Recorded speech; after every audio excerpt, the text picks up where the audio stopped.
When Rachel saw that she was not bearing Jacob any children, she became jealous of her sister.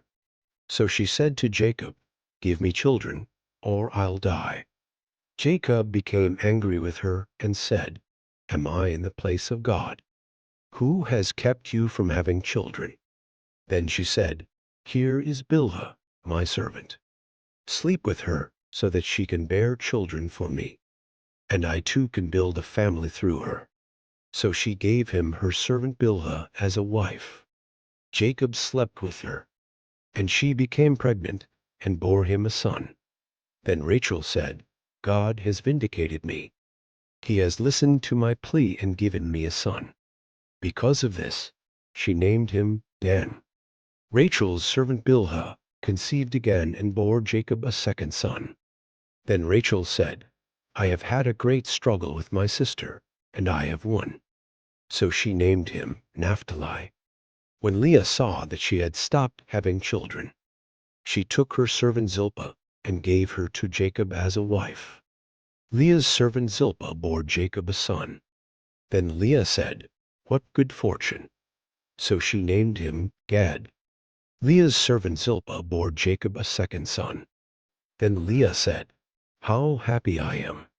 The women will call me happy." So she named him Asher.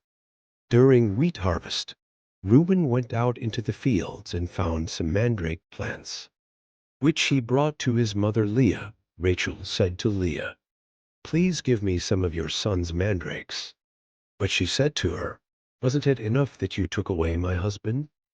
Will you take my son's mandrakes too?" "Very well," Rachel said. "He can sleep with you tonight in return for your son's mandrakes." So when Jacob came in from the fields that evening, Leah went out to meet him.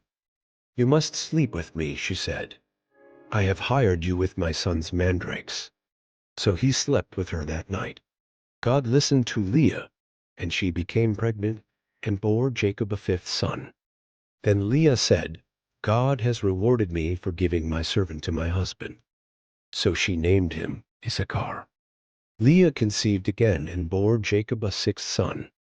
Then Leah said, "God has presented me with a precious gift. This time my husband will treat me with honor, because I have borne him six sons." So she named him Zebulun. Some time later she gave birth to a daughter and named her Dinah. Then God remembered Rachel. He listened to her and enabled her to conceive. She became pregnant and gave birth to a son and said, "God has taken away my disgrace." She named him Joseph and said, "May the Lord add to me another son." After Rachel gave birth to Joseph, Jacob said to Laban, "Send me on my way so I can go back to my own homeland. Give me my wives and children, for whom I have served you, and I will be on my way. You know how much work I've done for you."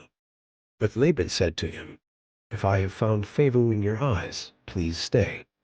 I have learned by divination that the Lord has blessed me because of you." He added, "Name your wages, and I will pay them."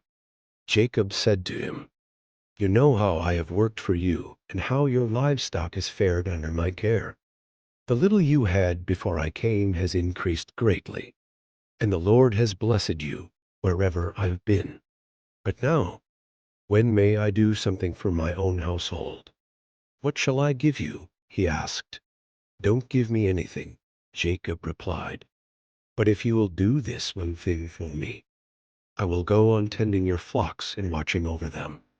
Let me go through all your flocks today, and remove from them every speckled or spotted sheep, every dark-colored lamb, and every spotted or speckled goat. They will be my wages, and my honesty will testify for me in the future. Whenever you check on the wages you have paid me, any goat in my possession that is not speckled or spotted, or any lamb that is not dark-colored, will be considered stolen." "Agreed," said Laban. "Let it be as you have said." That same day he removed all the male goats that were streaked or spotted, and all the speckled or spotted female goats, all that had white on them. and all the dark-colored lambs, and he placed them in the care of his sons. Then he put a 3-day journey between himself and Jacob, while Jacob continued to tend the rest of Laban's flocks. Jacob, however, took fresh cut branches from poplar, almond and plane trees, and made white stripes on them by peeling the bark and exposing the white inner wood of the branches. Then he placed the peeled branches in all the watering troughs, so that they would be directly in front of the flocks when they came to drink. When the flocks were in heat and came to drink, they made it in front of the branches, and they bore young that were streaked or speckled or spotted. Jacob set apart the young of the flock by themselves, but made the rest face the streaked and dark-colored animals that belonged to Laban. Thus he made separate flocks for himself, and did not put them with Laban's animals. Whenever the stronger females were in heat, Jacob would place the branches in the troughs, in front of the animals, so they would mate near the branches. But if the animals were weak, he would not place them there. So the weak animals went to Laban and the strong ones to Jacob. In this way, the man grew exceedingly prosperous and came to own large flocks, and female and male servants, and camels and donkeys.